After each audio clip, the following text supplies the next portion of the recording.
QuantConnect Bootcamp 101 US Equities. Lesson 2. Buy and hold with a trailing stop.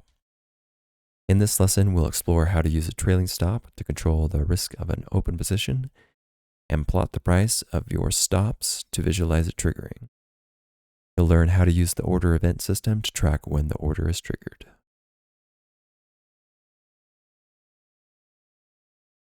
Setting up a stop market order.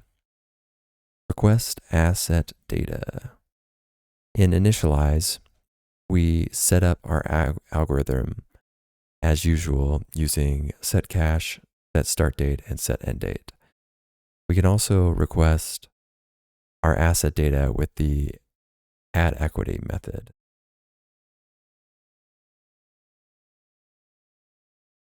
Entering into a position. Using a market order, we can buy a specified number of units of our asset. A market order is sent directly to the exchange and immediately filled. Creating a stop order. We typically set a stop loss to trigger below the holding price of an existing holding. The difference between the holding price and the stop price is how much we are prepared to lose. There are two kinds of stop orders in QuantConnect: stop limit and stop market orders. A stop market order needs to know the quantity of shares to sell or buy and the price to trigger the order. The stop market order method has the following arguments: ticker, quantity, and stop price. Task objectives. Subscribe to SPY using daily data resolution and raw data normalization. This buy. And then if we're not invested, let's create a market order. 500 shares of SPY. And then let's also create a stop market order for the same symbol, same number of shares, negative 500.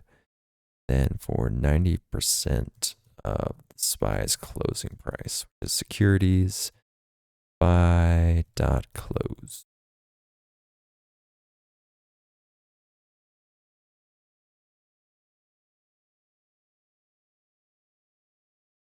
Okay, next task. Understanding order events. Order events are updates on the status of your order. Every order event is sent to the on-order event handler with the information about the order status held in an order event object.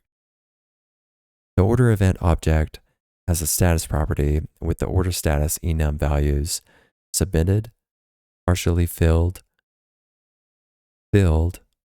canceled, and invalid. It also contains an order ID property, which is a unique number representing the order. Listening to fills. In our algorithm, we want to listen to complete fills so we know when our stop was triggered. We can ignore the other events by explicitly looking for the filled status. Task objectives. Inside on-order event, check if the incoming order event is completely filled. So we're in the on-order event handler, and so we say if rest of this.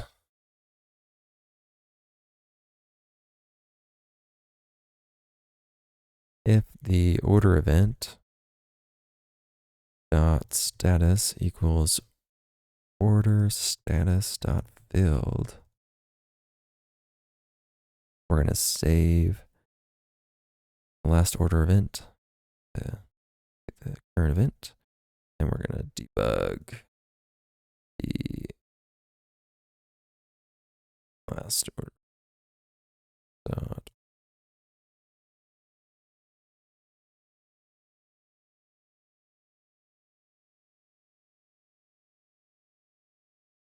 Woohoo! Next, identifying a stop loss hit. It is important to know if the stop loss has been hit so we don't immediately re-enter the market. Tracking the order tickets. When placing an order, QuantConnect returns an order ticket object which can be used to update an order's properties, request that is canceled, or fetch its order ID. See this. Place our order for 10% below IBM's price and return an order ticket.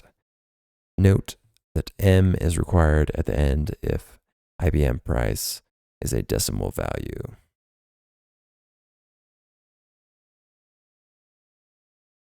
Identifying when a stop order is filled. The order ID is stored on the order event parameter passed into our onOrderEvent method. We can match the orderEvent.orderID with the ID of the stop market order to see if our order has been filled. See that here. Controlling algorithm re-entry. An algorithm can place hundreds of trades in a second, so it's important to carefully control when it places trades. Ask yourself these questions when tracking your algorithm state, such as, when was the last time I placed a trade? Did the order fill according to my expectations? Am I placing the right number of orders? Check that at least 15 days have passed since we last hit our limit order. See that here. Time is the current time. Task objectives. Create stop market for 90% of SPY price for negative 500 shares.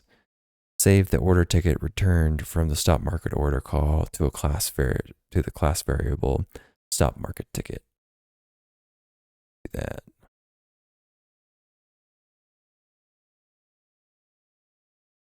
Stop market ticket equals stop market order by negative 500 shares and 90% of securities by close. Then in on order event, match the ID of the incoming order event with the stop market order ticket saved earlier. So check if we hit our stop loss by comparing the order event.id with the stop market ticket order ID. So if we're saying, check if the order event dot order ID equals the stop market ticket dot order ID. If so, let's store the date and the time. So that is here in the stop market fill time equals time. And finally, to prevent market re-entry, we're going to verify that at least 15 days have passed. And otherwise, we're going to return.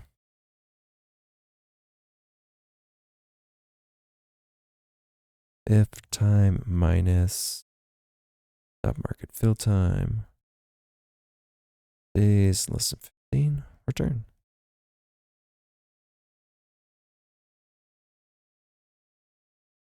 Next task.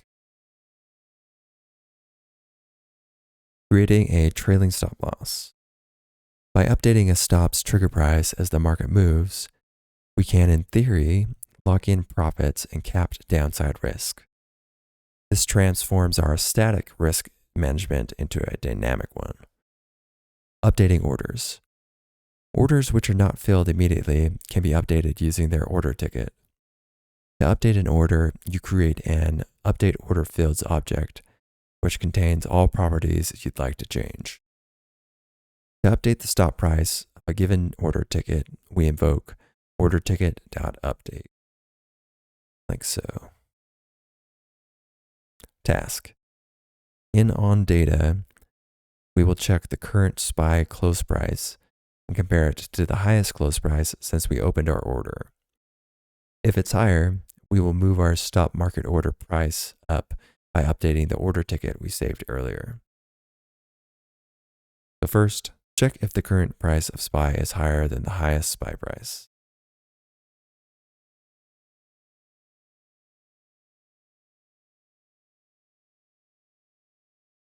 check if the securities buy dot close higher than the highest buy price. If so, update that. Highest buy price. Securities buy dot close. And we're going to log the new stop price.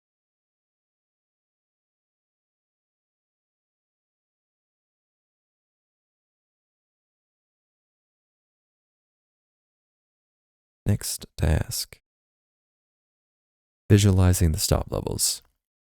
Charts are a powerful way of visualizing the behavior of your algorithm. See the documentation for more details on the charting API. Creating a chart. The plot method can draw a line chart with a single line of code. It takes 3 arguments: the name of the chart, the name of the series, the value you'd like to plot. The plot function is highly versatile and takes care of plotting to the correct chart and series. Task. We'd like to plot the current SPY close price together with the stop price to visualize the algorithm activity like the chart below. The blue line being the SPY close price and the black line being the trailing stop loss. On every new data point, so on data, plot the SPY close price in a chart called data chart. Name the series asset price. So let's grab this. Asset price, data chart, SPY. If the portfolio is invested, this branch, plot the current stop loss price to the same chart, renaming the series stop price. Let's grab the same and come over here. After we've set the new SPY price, come in here and say asset price, stop price.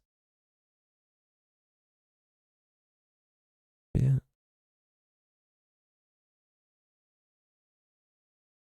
And that is the end of lesson 2.